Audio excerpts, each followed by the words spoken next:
বাংলাদেশের প্রধানমন্ত্রীত্ব বলিদান করেছেন ডক্টর শফিকুর রহমান, জামাতের আমির। এই কথাটা ঘোষণা করেছেন ইলিয়াস হোসেন তার একটা ভিডিওতে।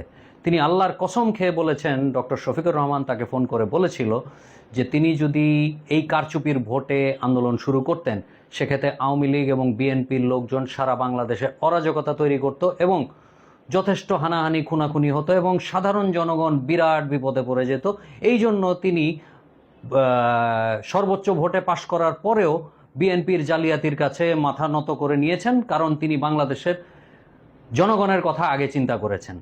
ইলিয়াস হোসেন বেশ আল্লাহর কসম টসম করে এই কথাটা বললেন, কারণ জামাতের আমির নাকি নির্বাচনের পরে তার সাথে কথোপকথন হয়েছে এবং কথোপকথনের এন্ড রেজাল্ট হচ্ছে তিনি বাংলাদেশের প্রধানমন্ত্রিত্ব বলিদান করেছেন বাংলাদেশের মানুষের জন্য। আপনাদেরকে এই কথাটা বিশ্বাস হয়?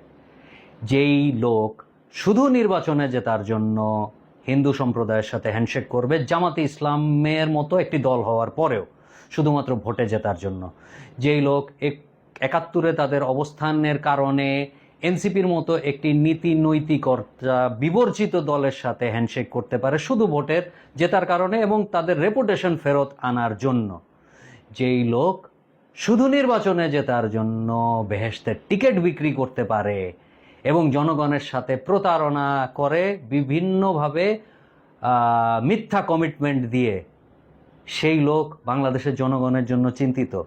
যেই লোক বাংলাদেশের ৫২% জনগোষ্ঠী যেটা নারী সমাজ, সেই সমাজকে ঘরের ভিতরে বন্দি করে রাখতে চায়, তাদের কর্মক্ষমতা কমিয়ে দিয়ে তাদেরকে পঙ্গুত্ব দিতে চায় এবং ধীরে ধীরে তাদেরকে যেন কোনোভাবেই কর্মস্থানে এমপ্লয়াররা তাদেরকে নিয়োগ না করে সেটার মাস্টার প্ল্যান করতে পারে, তারা বাংলাদেশের জনগণের জন্য চিন্তিত?